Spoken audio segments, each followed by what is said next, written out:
John Mearsheimer is an imperial scholar who predicted the Ukraine war years ago, along with many others from within the empire itself. I call him imperial because he argues not that American warmongering is bad, but that it should be done better. But even an imperial clock is right twice a day. In this case, about the start and end of the Ukraine war. Recently, Mearsheimer made another prediction saying, the Russians are going to win the war. They're not going to win a decisive victory, but they're going to end up conquering a huge chunk of Ukrainian territory beyond what they already have, and they're going to take Ukraine and make sure it remains a dysfunctional rump state. What's interesting about Mearsheimer as a scholar is that his argument for this is quite clearly broken down. So if you want to disagree, there are many clear points of falsifiability. You can watch the 1 hour talk yourself, but herein it's broken down. At the onset of the invasion of Ukraine in February 2022, Ukraine's armed forces numbered approximately 250,000 active personnel. Through conscription and other efforts, that number grew to almost 700,000 by July of the same year. After exhausting auxiliary units and reserves, the Ukrainian army grew to around 1 million. However, some estimates suggest Ukraine has lost as many as 80,000 soldiers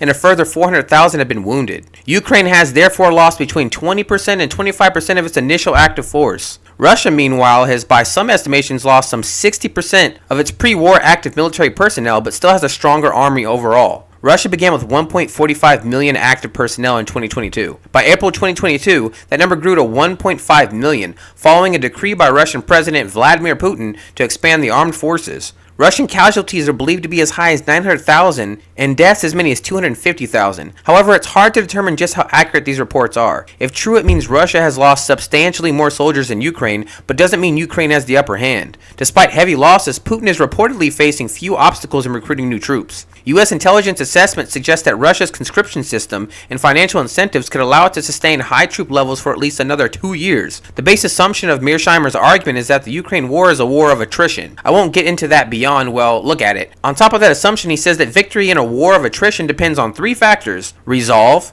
population size, and artillery. Broadly and brutally speaking, how much hot metal you can fling at how many bodies before they break. This is the worst sort of war, which leads to the worst sort of peace. But after the crossing of every red line about not shoving NATO up Russia's ass, here we are, knee deep in shit. According to Mearsheimer, Russia has a 5-to-1 population advantage and a 5 to 10-to-1 artillery advantage. Attrition warfare, an important qualifier, is about blood and metal, and Russia simply has more blood and metal to spill. To repeat, Russia simply has 5 times the population, i.e. 5 times as much blood to spill. Russia also has 5 to 10 times the artillery, which is how quickly you can bleed out the other side. You can see how this works out, as Ukraine has already lost a huge chunk of its population and effectively 2, nearly 3 armies worth of men already. They're at the bottom of the blood barrel, with a huge hole in the side. America keeps funneling very profitable arms into the conflict, but no bodies, and it keeps Ukraine's arms tied. Ukraine is all flailing limbs and no torso, which does not help with the blood supply problem. This is the fundamental math problem Ukraine faces. They are bleeding too much and they have very little blood left. Their allies will give them 1,000 needles on debt,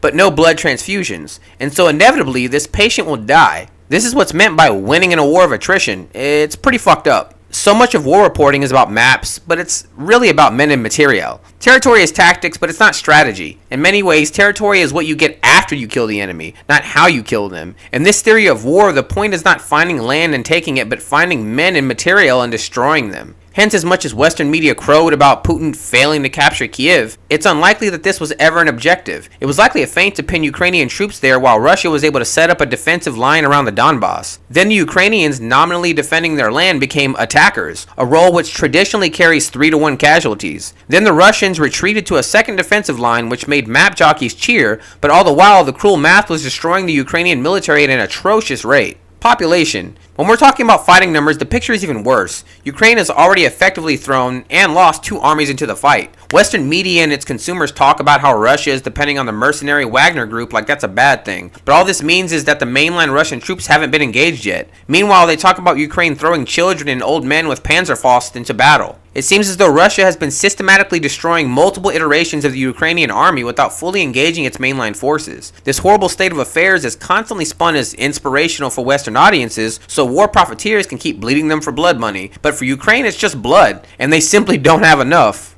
Artillery. The general equation of war is blood plus bullets, and on the second account, Ukraine is also screwed. For all the talk of sanctions crippling Russia, Russia is the largest country on earth full of natural resources and productive capacity. Sanctions have crippled Europe to America's benefit, but not Russia. Russia can make its own material and most of the world still trades with them. Another point is that the Russian artillery is Russian artillery, while Ukrainian artillery is largely begged and borrowed. Not only does Ukraine have less weaponry, they're not allowed to really use it. They can get Western Wunderwaffen, but only to use them to bomb their own country. For example, they talked about getting F-16s, which means using a high-maintenance jet to bomb their own backyard with $1 million bombs. This makes no sense, but it makes headlines and makes someone a big commission, so who gives a shit? While the US gives Ukraine weapons on debt, it literally does not let them use them to attack Russia where it hurts. But let's return to basic numbers. Ukraine simply doesn't have the material, and we are living in a material world. Quoting from Western news outlets, they've been pathetically low on basic artillery. According to the New York Times in November 22, Ukraine was firing 2,000 to 4,000 shells per day. Meanwhile, British think tank RUSI.org estimated that Russia was firing 33,000 rounds per day. For sense of what this looks like inside the horrific World War I type trenches, there's Lou Mogelson's frontline report. The most advanced and expensive US contributions to the war have been longer range howitzers and missile systems that operate from the rear. The infantry on the front relies on rudimentary muzzle-loaded mortars, for which there is currently a dire ammunition shortage. The major in charge of artillery for Pavlov's battalion told me that in Kherson, his mortar teams had fired about 300 shells a day. Now they were rationed to 5 a day. The Russians averaged 10 times that rate. In a war of attrition, a battalion with 5 shells is just human sacrifice. People might say Russia is also running out of artillery and point to the head of Wagner complaining about running out of artillery, but consider the source. Russia's motivation, like a poker player with a winner hand, is to get the army they're trying to destroy to commit more into a losing position. Shortly after these very public complaints, Wagner took Bakhmut. War is the art of deception, and Russians don't even have to try that hard to fool Americans. Some Americans are so deep in self-deception that the work is already done. Resolve.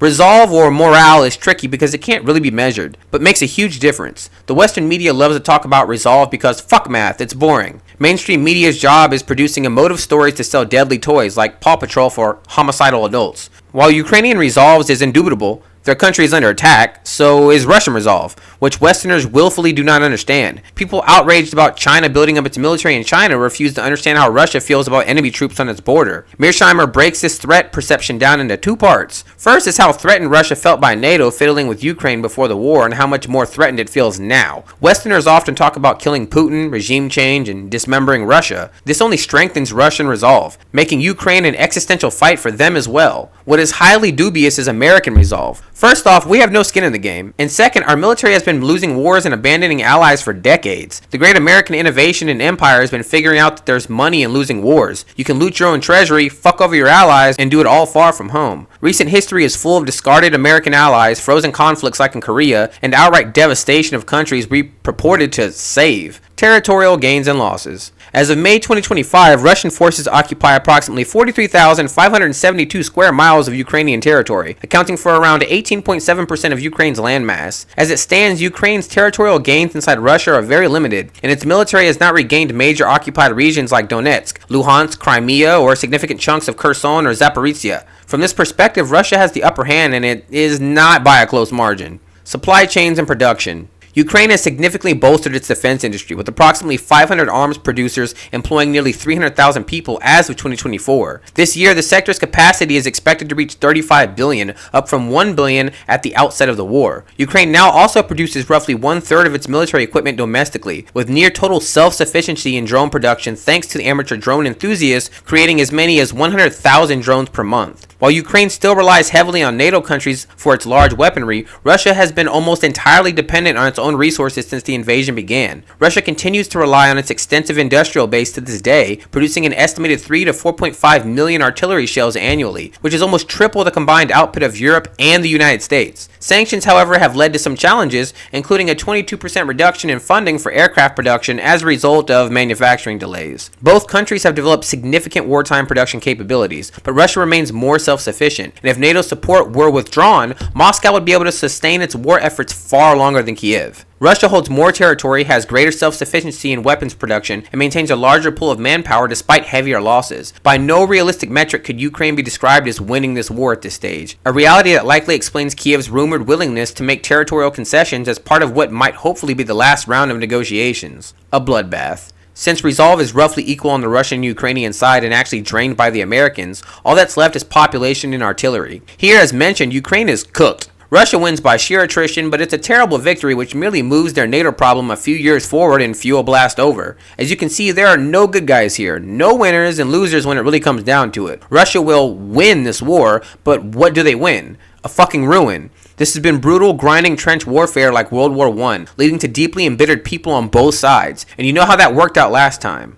A frozen conflict in the time of economic collapse is going to thaw out and explode faster than all the shit under the Siberian tundra. There will be no lasting peace here, just a brief absence of war. Population plus artillery plus resolve equals Russia wins the Ukraine war.